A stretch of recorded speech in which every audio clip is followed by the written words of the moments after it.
Good evening good evening good evening प्यारे बच्चों, कैसे हैं आप लोग। आई होप बच्चों स्वस्थ होंगे, मस्त होंगे और एग्जाम्स की तैयारी कर रहे होंगे बच्चों।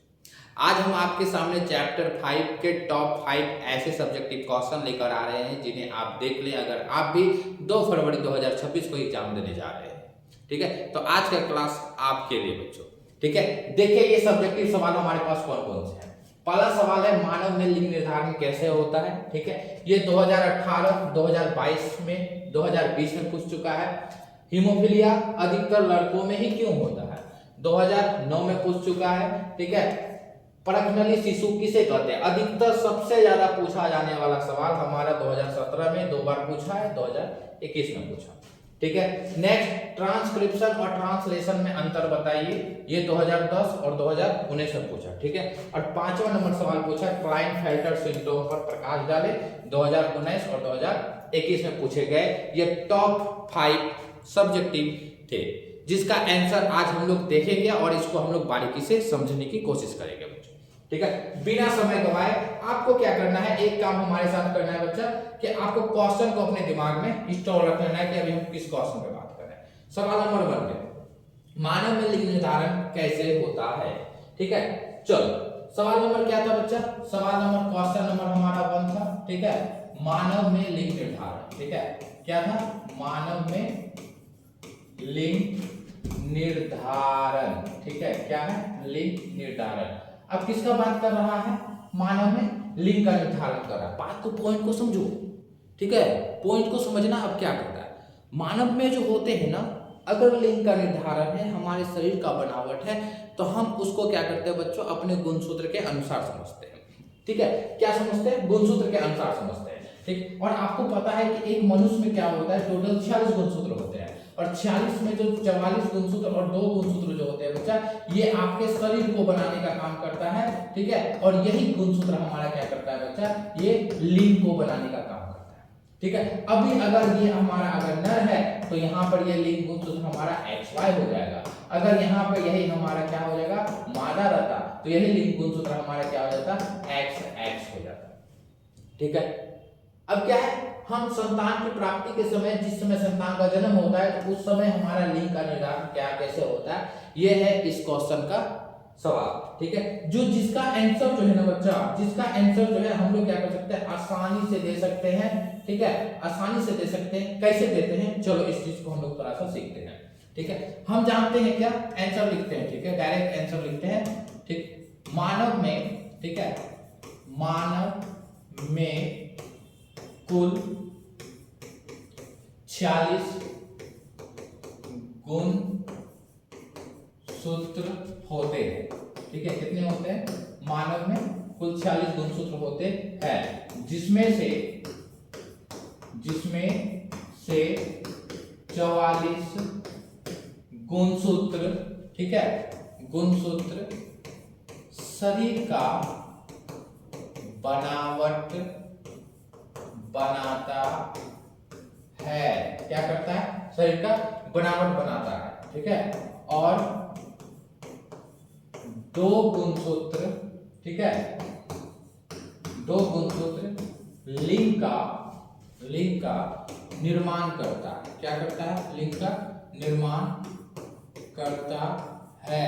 ठीक है, क्या करता है, लिंग का निर्माण करता है। कितना गुणसूत्र, 2 गुणसूत्र करता है। ठीक है, 2 गुणसूत्र करता है। अब यहाँ पे एक बात को समझना थोड़ा सा। ठीक है, इतना सारा चीज हम लोग क्या क्या जानते हैं। अब क्या करता है, जो 2 गुणसूत्र होते हैं ना, यही हमारा क्या करता है, लिंग का निर्माण करता है, 2 गुणसूत्र। अब ये नर की बात करते हैं। ठीक है, और हम इसमें क्या करते हैं, दूसरे जन्म की बात करते हैं, यानी यहाँ पर अभी ये दोनों जो हो जाएगा बच्चा, हमारा जन्म हो जाएगा। जैसे लिख रहे हैं ना, वैसे अगर ये सवाल पूछता है तो 100% ऐसे लिखेगा। ठीक है, अब नर के पास XY गुणसूत्र होता है, मादा के पास क्या होता है, XX गुणसूत्र होते हैं। ठीक है, XX गुणसूत्र होते हैं। जब हमारा ये गुणसूत्र क्या होता है, आगे निकलते हैं युग्मक बनकर।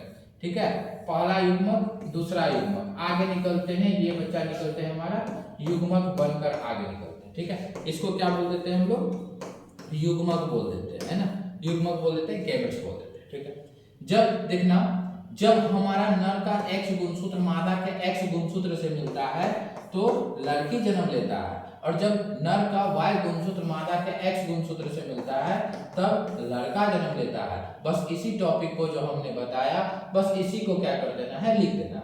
नहीं तो तुम क्या कर सकते हो बच्चा, हमने जो तुम लोगों को क्रॉसिंग सिखाया है ना, उस क्रॉसिंग पे आराम से कलम चलाओ, ठीक है, नो प्रॉब्लम। यहाँ से कलम आराम से स्पीड में क्या कर सकता है, चला सकता है। यहाँ से x से मिला तो हमारा लड़की, ये x y से मिला तो फिर से लड़का, और ये फिर x से मिला, ठीक है, y से मिला, और यहाँ हमारा x से मिला। ठीक, तो हमने ये देखा कि ये क्रॉसिंग था हमारा नर मादा का, जहां पर हमारा यहाँ पे क्या हो गया कि ये हमारा जो है ना संतान की प्राप्ति हो गई। ठीक, तो अब इसके नीचे क्या लिखेगा बच्चा, इसके नीचे जो लिखेगा, ऊपर का जो लाइन लिखा था ना, बस उसी को क्या करेगा, आगे बढ़ा के इसको लिखने का काम करेगा। कैसे करेगा कि जब, ठीक है, जब नर का X गुणसूत्र मादा के X, ठीक है, गुणसूत्र से मिलते हैं, ठीक है, मिलते हैं, जब नर का X गुणसूत्र मादा के X गुणसूत्र से मिलते हैं तो क्या होता है, कौन सा जन्म लेगा संतान, तो लड़की जन्म लेते हैं। और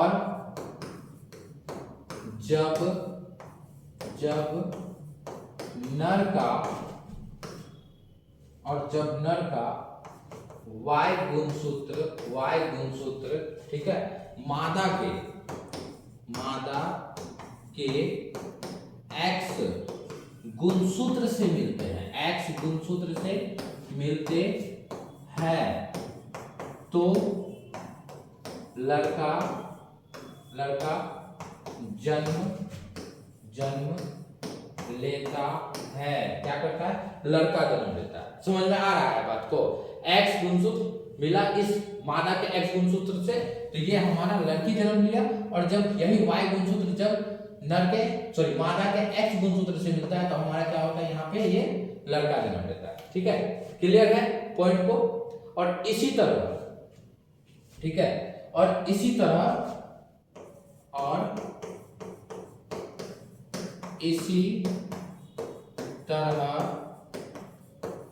मानव में क्या होता है, लिंग का निर्धारण होता है। क्या होता है, लिंग का निर्धारण होता है। क्या ये सवाल नंबर 1 समझ में आया सभी को? हमने जो सवाल नंबर 1 पे बात किया, क्या ये सबको क्लियर है? अगर क्लियर है तो यस लिखो बच्चा। सवाल नंबर 1 हमने देखा मानव में लिंग का निर्धारण कैसे होता है। ठीक है, इस सवाल को हमने देखा और जाना। ठीक है, क्लियर है, सबको समझ में आ रहा है? यस लिख दो एक बार बच्चा, एक बार यस लिख दो। ठीक है, और वीडियो को लाइक कर दो। ठीक है, क्या कर दो, वीडियो को लाइक कर दो। ये बता रहे हैं बच्चा, ये सवाल जो है तुम्हारा जो है ना, ये 2 फरवरी के एग्जाम्स के लिए 2026 में बहुत इंपॉर्टेंट है।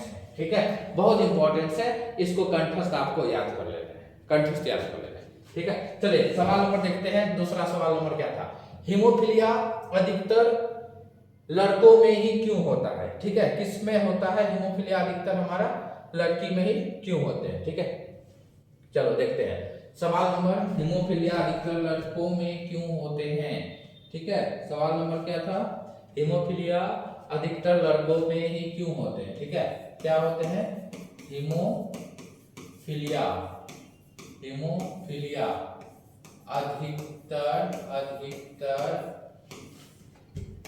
ठीक है लड़कों में क्यों होते हैं? लड़कों में क्यों होते हैं? अब यही सवाल नंबर है हमारे पास। ठीक है, ये क्या है, क्वेश्चन नंबर हमारा 2 है। ठीक है, क्वेश्चन नंबर 2 है। अब देखो सवाल, इसको समझते हैं थोड़ा सा। हम यहाँ पे बच्चा क्या क्या चीज जानते हैं, क्या क्या चीज जानते हैं ना, उसको थोड़ा सा समझ लेना। हम ये चीज जानते हैं कि हीमोफीलिया क्या होता है, हमारा X क्रोमोसोम पे जीन की गड़बड़ी के कारण होता है। ये चीज हमको पता है। हमको क्या पता है कि ये बीमारी जो है ना, हमारा क्या है, ये X क्रोमोसोम क्रोमोसोम, ठीक है, की गड़बड़ी के कारण होता है। क्या होता है? गड़बड़ी के कारण होता है, ठीक है। क्या होता है? इसके आगे भी लिख देते हैं, ठीक है। यह बीमारी, ठीक है, एक्स क्रोमोसोम की गड़बड़ी के कारण होता है, ठीक है। क्या होता है? एक्स क्रोमोसोम पे जीन की गड़बड़ी के कारण होता है, इसको भी लिख सकता है, ठीक है। अब यहाँ पर क्या होता है, सवाल है कि यह अधिकतर लड़का में क्यों होता है, ठीक है। पहले समझ लो उसके बाद, ठीक है। हम जानते हैं कि लड़का के पास क्या है ना, एक्स वाई गुणसूत्र होता है, और लड़की के पास क्या होता है, एक्स एक्स गुणसूत्र होता है, ठीक है। क्या होता है? एक्स एक्स गुणसूत्र होता है। अब बोलो किसके पास है? अब इसके पास देखेगा तो यहाँ पर एक गो एक्स है, और इसके पास देखेगा तो दो गो एक्स है। अब बोलो ताकतवर कौन है? ताकतवर जाहिर सी बात है लड़की है गुणसूत्र में, क्योंकि एक्स पर बीमारी है और एक्स हमारे पास क्या है, ज्यादा है, ठीक है। तो होता क्या है, जो एक्स क्रोमोसोम पर गड़बड़ी के कारण होता है ना, तो ये रोग क्या करता है, जब लड़की के पास ट्रांसफर होता है, यानी आमतौर पे जब नर का एक्स और मादा का एक्स, ठीक है, जब ये रोग ट्रांसफर होता है ना लड़की के पास, तो लड़की के पास क्या होता है, ऑलरेडी दो को एक्स होता है, जिसका गुण क्या होता है, एक गुणसूत्र से मिले या ना मिले, लेकिन दूसरा गुणसूत्र कैसे क्या हो जाता है, वो मिल जाता है, ठीक है। और मिल जाने के कारण क्या होता है, यहाँ पे जो रोग होता है ना, यहाँ पे जो रोग होता है, ठीक है, वो व्यक्ति क्या होता है, रोग से ग्रसित नहीं होता है, ठीक है, नहीं होता है, ठीक है। क्या होता है? ग्रसित नहीं होता है, क्योंकि ये एक्स एक्स है, और एक्स एक्स क्या है बच्चा हमारा, यहाँ पर मादा है, ठीक। सवाल है लड़का में क्यों होता है? अब देखो यहाँ पे जो एक्स गुणसूत्र आया ना, अब यहाँ से अगर वाई गुणसूत्र लेता, पकड़ता, वाई गुणसूत्र पकड़ लिए और इधर से एक्स गुणसूत्र पकड़ लिए, हो गया क्या, हमारे पास लड़का जन्म लिया।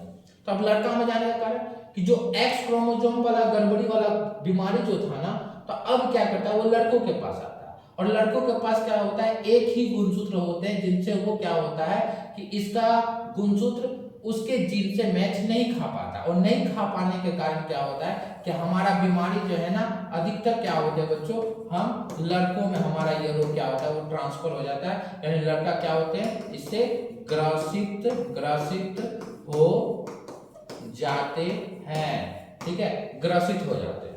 तो इसको भी लिख सकते हैं। फिलहाल तो हमारा ये कहानी है, ठीक है, और ये कहानी को अच्छे से तुम लोग समझ रहा होगा। क्या क्लियर है इस बात को बताओ? हीमोफीलिया को हम लोग क्यों कहते हैं? क्या ये सवाल तुम सबका क्लियर है? ठीक है, बताइए तेजी में।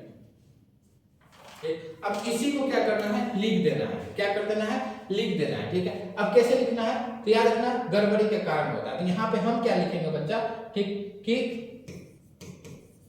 मादा के पास दो एक्स क्रोमोसोम होते हैं, ठीक है, यानी दो गुणसूत्र होते हैं, दो क्रोमोसोम होते हैं, ठीक है, क्रोमोसोम होते हैं, जिससे इन रोगों का जीन जो होता है, जिससे इन रोगों का जीन किसी एक्स क्रोमोसोम से मैच खा जाता है ना, मिल जाते हैं, ठीक है,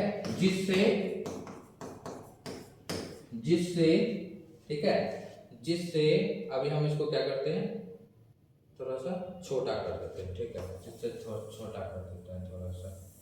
अभी ये वाला पॉइंट को हम लोग क्या करते हैं, छोटा कर देते हैं, ठीक है, और छोटा करके क्या करते हैं, थोड़ा सा इसको साइड में रखते हैं, बाकी अभी हम लोग लिखेंगे तो फिर बड़ा कर देंगे, ठीक है। क्रोमोसोम से मिल जाते हैं, ठीक है, जिससे मादा इस रोग से ग्रसित नहीं हो पाते, ठीक है, जिससे क्या होता है कि मादा जो है ना इस रोग से ग्रसित नहीं हो पाते, ठीक है। लेकिन एक बात याद रखना, लेकिन नर के पास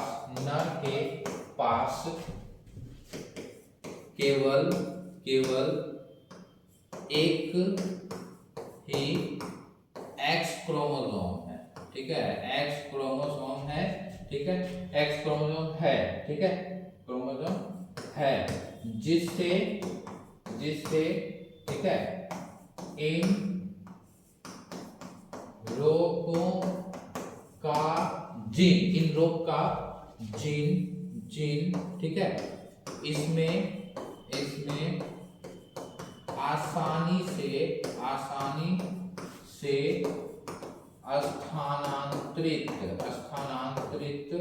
स्थानांतरित हो जाता है, ठीक है, हो जाता है। और इससे क्या होता है कि यह रोग अधिकतर लड़कों में देखे जाते हैं, ठीक है, याद रखना। इसी कारण हीमोफीलिया, ठीक है, इसी कारण यह रोग अधिकतर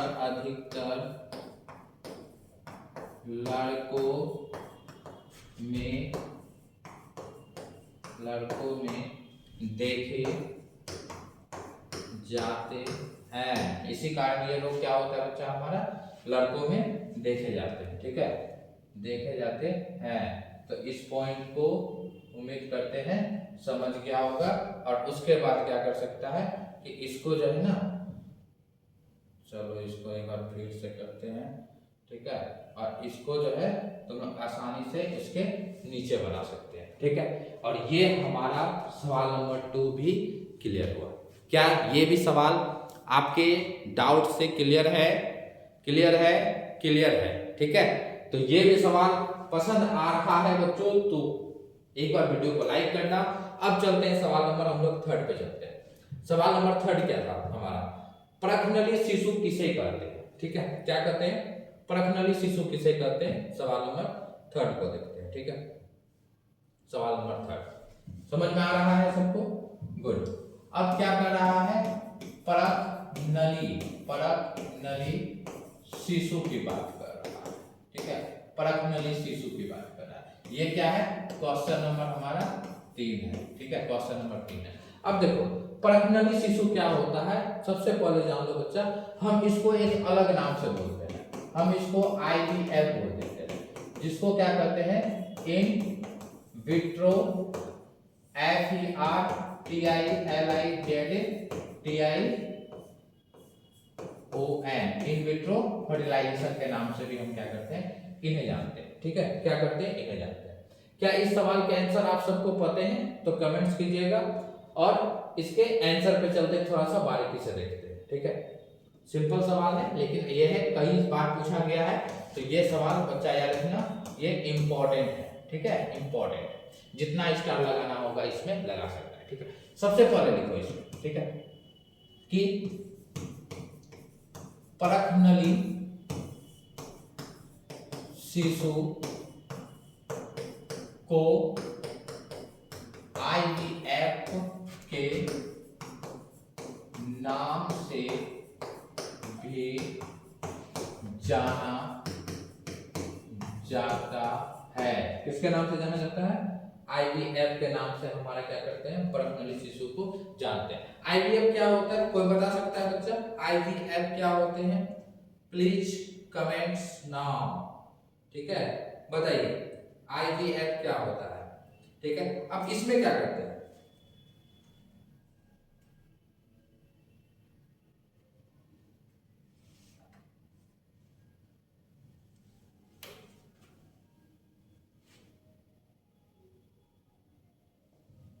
ठीक। अब यहाँ पे क्या करते हैं कि जो परखनली शिशु है ना, जिसको IVF के नाम से जानते हैं, ठीक है, तो IVF का मतलब होता है, अभी जस्ट बताए थे, इन विट्रो फर्टिलाइजेशन होता है। क्या होता है, इन विट्रो फर्टिलाइजेशन होता है, ठीक है। हम जानते हैं, हम ये चीज जानते हैं बच्चा कि जो मानव होते हैं ना, ठीक है, जो मानव होते हैं उसमें क्या होता है, हमारा आंतरिक निषेचन होता है, ठीक है, क्या होता है, आंतरिक निषेचन होता है, आंतरिक निषेचन होता है, ठीक है। लेकिन जब IVF की क्रिया करते हैं, ठीक है, तो इसमें क्या होता है कि इसमें हमारा क्या होता है, आपका बच्चा, हम लोग बाहरी निषेचन करवाते हैं, क्या करवाते हैं हम लोग, बाहरी निषेचन करवाते हैं। ठीक है, क्या करवाते हैं, बाहरी निषेचन करवाते हैं। ठीक है, और इसके बाद जब बाहरी निषेचन हो जाता है तब हम क्या करते हैं कि हम एक कोशिका बनाते हैं। ठीक है, और उस कोशिका को बच्चों हम लोग क्या करते हैं, युग्मनज करते हैं, जहां जायगोट के नाम से हम इस कोशिका को जानते हैं। ठीक है, और फिर इस कोशिका को क्या कर देते हैं कि हम जो हमारा डिंब वाहिनी है, यानी हमारा जो बच्चा क्या है वो फैलोपियन ट्यूब है ना, फैलोपियन ट्यूब है, हम उसमें डाल देते हैं। ठीक है, और वहां से फिर क्या करता है कि आमतौर पे बच्चा क्या करता है, संतान की प्राप्ति को कर देता है। क्लियर है।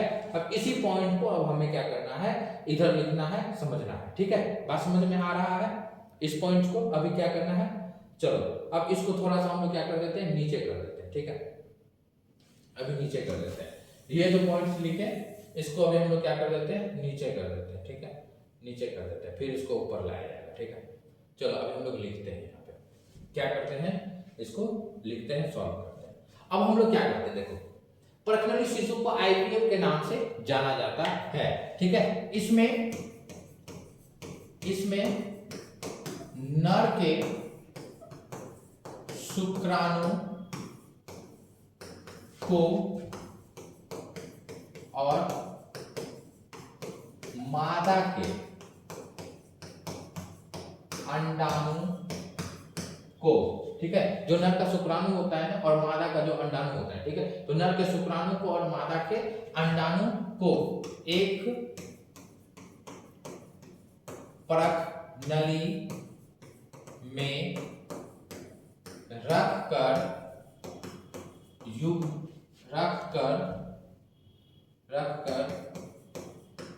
निषेचन कराया जाता है। क्या कराया जाता है, निषेचन कराया जाता है, जिसके बाद युग्मनज नामक कोशिका का निर्माण होता है। युग्मनज नामक कोशिका का क्या होता है, निर्माण होता है। ठीक है, क्या करते हैं, युग्मनज नामक कोशिका का निर्माण होता है, और फिर इसे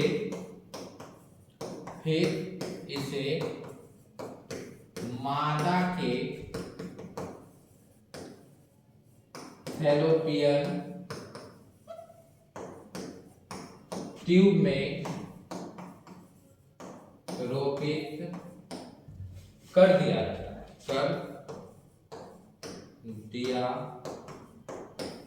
जाता है। ठीक है, कर दिया जाता है, जिससे संतति बच्चे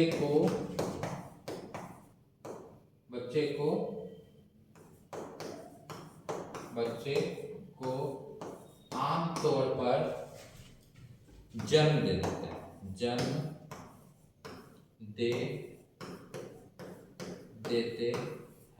ठीक है, जिससे क्या करते हैं, संतति आमतौर पे क्या करता है, बच्चे को जन्म दे देते हैं। ठीक है, जन्म दे देते हैं, और इस क्रिया को भी तुमको क्या होता है, हमें अच्छे से समझ में आया होगा कि हम यहाँ पर क्या करते हैं ना, इस केस में बच्चा हम लोग करते हैं क्या कि एक परखनली लेते हैं। ठीक है, एक क्या करते हैं कि हम लोग जो है ना एक परखनली लेते हैं। ठीक है, क्या करते हैं, एक परखनली लेते हैं, और इस परखनली में हम लोग क्या करते हैं ना कि इस परखनली में बच्चा कि हम लोग जो हमारा शुक्राणु होता है, ठीक है, और जो हम लोग अंडाणु लेते हैं मादा के शरीर से, तो इन दोनों को हम लोग क्या करते हैं, इसके अंतर्गत निषेचित कराते हैं। और तुमको पता है कि जब ये हमारा नर युग्मक हो गया, ठीक है, और ये वाला हो गया हमारा मादा युग्मक हो गया, ठीक है, और तुमको ये चीज पता है बच्चा, हमने पढ़ाया है, ठीक है, कि जब नर युग्मक और मादा युग्मक आपस में मिलते हैं, जहां पर मिलते हैं ना, तो वहीं पर हमारा क्या होता है, निषेचन होता है, और जब निषेचन हो जाता है ना,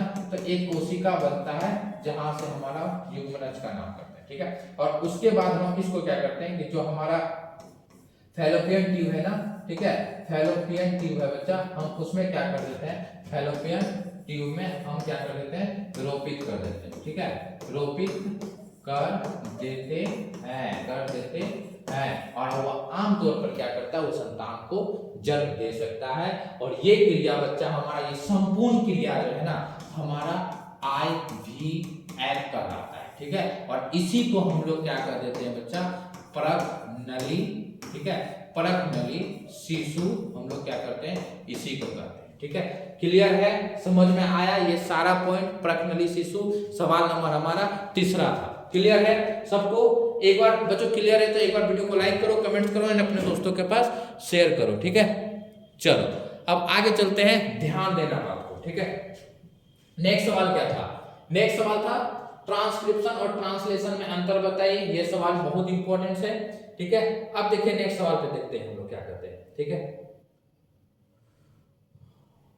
नेक्स्ट सवाल देखते हैं, ट्रांसक्रिप्शन और ट्रांसलेशन पूछ रहा है, ठीक है।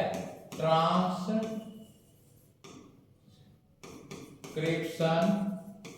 एंड ट्रांसलेशन की बात कर रहा है बच्चा, ठीक है। किसकी बात कर रहा है?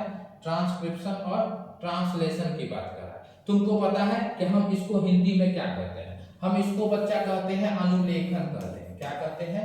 अनुलेखन कहते हैं, ठीक है। और इसको हम लोग हिंदी में क्या कहते हैं? आपका अनुवादन कहते हैं। क्या कहते हैं? अनुवादन कहते हैं। और इसी को बोल रहा है कि आप इसके बीच का जो है ना अंतर बताइए, आपका अंतर क्या होता है, ठीक है। सबसे पहले जान लो, हम एक पॉइंट देते हैं इसमें, ट्रांसक्रिप्शन के बारे में जानते हैं। ट्रांसक्रिप्शन के बारे में जानते हैं, ठीक है। यानी हम लोग कहते हैं अनुलेखन के बारे में जानते हैं, ठीक है। क्या होता है अनुलेखन? क्या होता है, इसको थोड़ा सा ध्यान देना, ठीक है। अनुलेखन क्या होता है बच्चा? अनुलेखन क्या होता है कि हमारे शरीर में जो है ना कोशिका बनता है, ठीक है। और उस कोशिका में क्या होता है, डीएनए का ट्रांसफर होता है, ठीक है। डीएनए का ट्रांसफर होता है। तो ये ट्रांसक्रिप्शन क्या करता है कि बच्चा हमारा जो डीएनए होता है ना, ठीक है। चलो इसको बाद में लिखते हैं, पहले परिभाषा लिखते हैं, ठीक है। कि डीएनए से mRNA बनने की क्रिया ट्रांसक्रिप्शन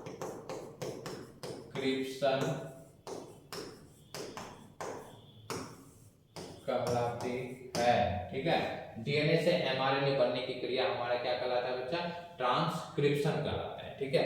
और दूसरा नंबर में हम लोग देते हैं ट्रांसलेशन के बारे में। ट्रांसलेशन के बारे में जानते हैं, ठीक है। ट्रांसलेशन के बारे में, अब ट्रांसलेशन में क्या होता है, ठीक है, कि हमारा ये आरएनए से प्रोटीन बनने की क्रिया ट्रांसलेशन कहलाती है। क्या कहलाती है बच्चा? ट्रांसक्रिप्शन और ट्रांसलेशन कहलाती है। क्लियर है?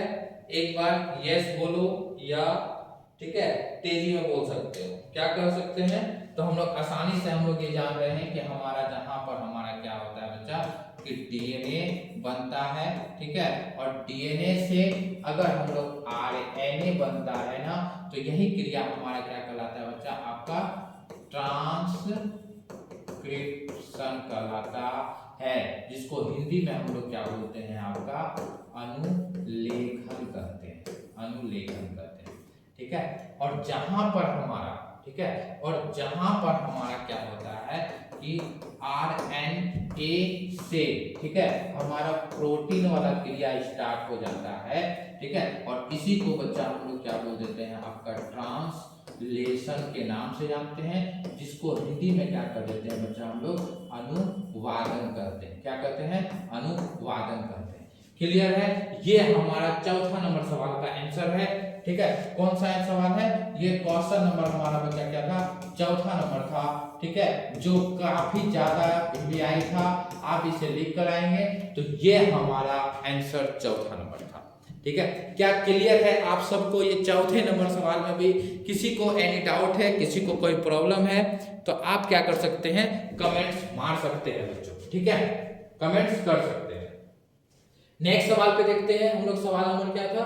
हाँ, अब एक सवाल देखो, 5वां नंबर सवाल क्या कहता है, क्लाइनफेल्टर सिंड्रोम पर प्रकाश डालें। देखो 2019-21 में पूछ लिया सवाल, ठीक है, क्लाइनफेल्टर सिंड्रोम पर प्रकाश डालें।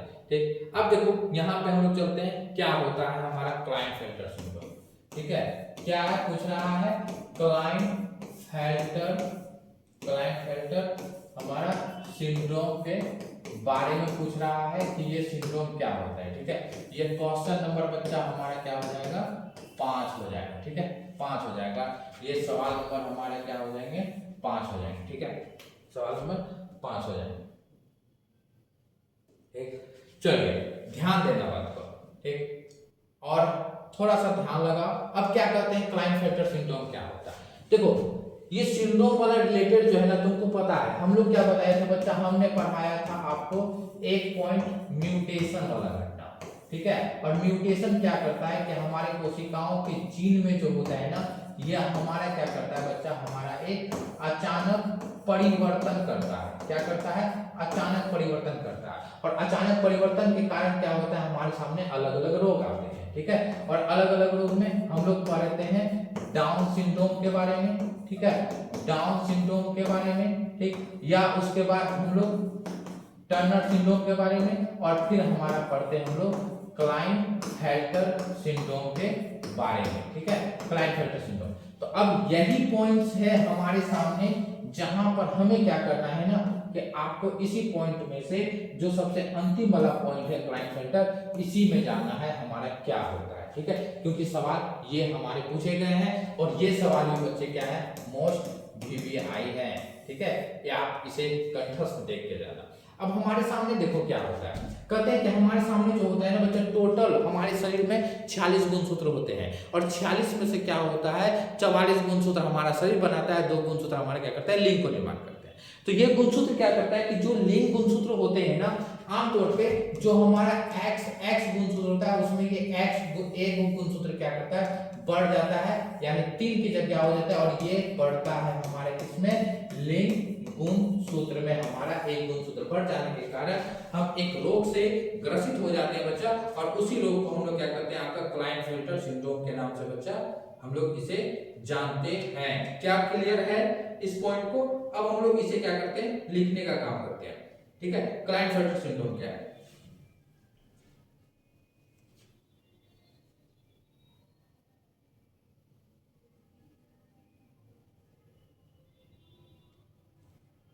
ठीक है, चलो अब इसके आंसर को कैसे कैसे लिखना है ना, उसको थोड़ा सा हम लोग देखते हैं, ध्यान देना। ठीक है, ठीक, लिख देना, यह एक गुण सूत्रीय विकार है।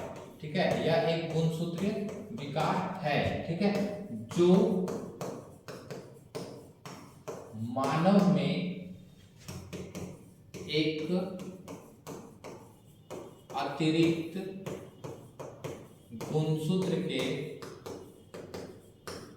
बढ़ने के कारण उत्पन्न होता है। क्या होता है, उत्पन्न होता है। ठीक है, उत्पन्न होता है। ठीक, किसमें क्या होता है, एक अतिरिक्त गुणसूत्र के बढ़ने के कारण उत्पन्न होता है। यह, ठीक है, यह गुणसूत्र लिंग गुणसूत्र में बढ़ते हैं। ठीक है, क्या करते हैं, बढ़ते हैं। ठीक है, बढ़ते हैं, जिससे, ठीक है, जिससे, ठीक, याद रखना, जिससे, ठीक है, बढ़ते हैं, जिससे XY गुणसूत्र के स्थान पर X गुणसूत्र बढ़ जाने के कारण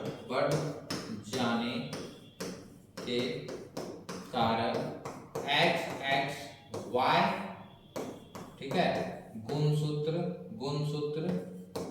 हो जाता है। ठीक है, XY गुणसूत्र हो जाता है, यानी, ठीक है, यानी 46 गुणसूत्र के 40 गुणसूत्र की जगह 47 गुणसूत्र हो जाते हैं। क्या करते हैं बच्चा? हो जाते हैं। क्लियर है पॉइंट्स? ये हमारे 5वें सवाल थे। ठीक है, कैसा लगा ये सवाल बच्चा? कंठस्थ बताना। ये सारे सवाल हमारे ऐसे थे जो आपके एग्जाम्स के लिए बहुत जरूरी थे। ठीक है, अगर वीडियो पसंद आ रहा है तो वीडियो को लाइक करना बच्चों, कमेंट्स करना एवं इस चैनल को सब्सक्राइब जरूर करना। ठीक है, तो फिर मिलेंगे कल। और आज हम लोग क्या किए, आपके ये जो 5 सवाल थे ना, हम आपके क्या किए बच्चा कि ये 5 सवाल को हमने दिखाया जो आपके एग्जाम्स के लिए बहुत ज्यादा मोस्ट वीपीआई आपके सब्जेक्टिव सवाल थे जो चैप्टर नंबर 5 के थे। ठीक है, और इस सवाल को आप कंठस्थ देख लेंगे, याद कर लेंगे और कंठस्थ क्या करेंगे, रिवीजन कर लेंगे और एग्जाम्स में तभी जाएंगे बच्चों, क्योंकि ये सवाल चांसेस है जो आपके एग्जाम में 5 से 10 नंबर लेकर आ सकता है बच्चों। तो आज क्लास यहीं पे समाप्त करेंगे। क्लास कैसा लगा कमेंट्स में जरूर बताना। ठीक है, और कमेंट्स तो बिल्कुल जरूर करना। ठीक है, अपना फीडबैक जरूर देना, क्योंकि आपका फीडबैक हमें मोटिवेट करता है। ठीक है बच्चा, तो कल फिर मिलते हैं नई क्लास में नए टॉपिक पर। तब तक के लिए जय हिंद, जय भारत और हमारा जय बिहार।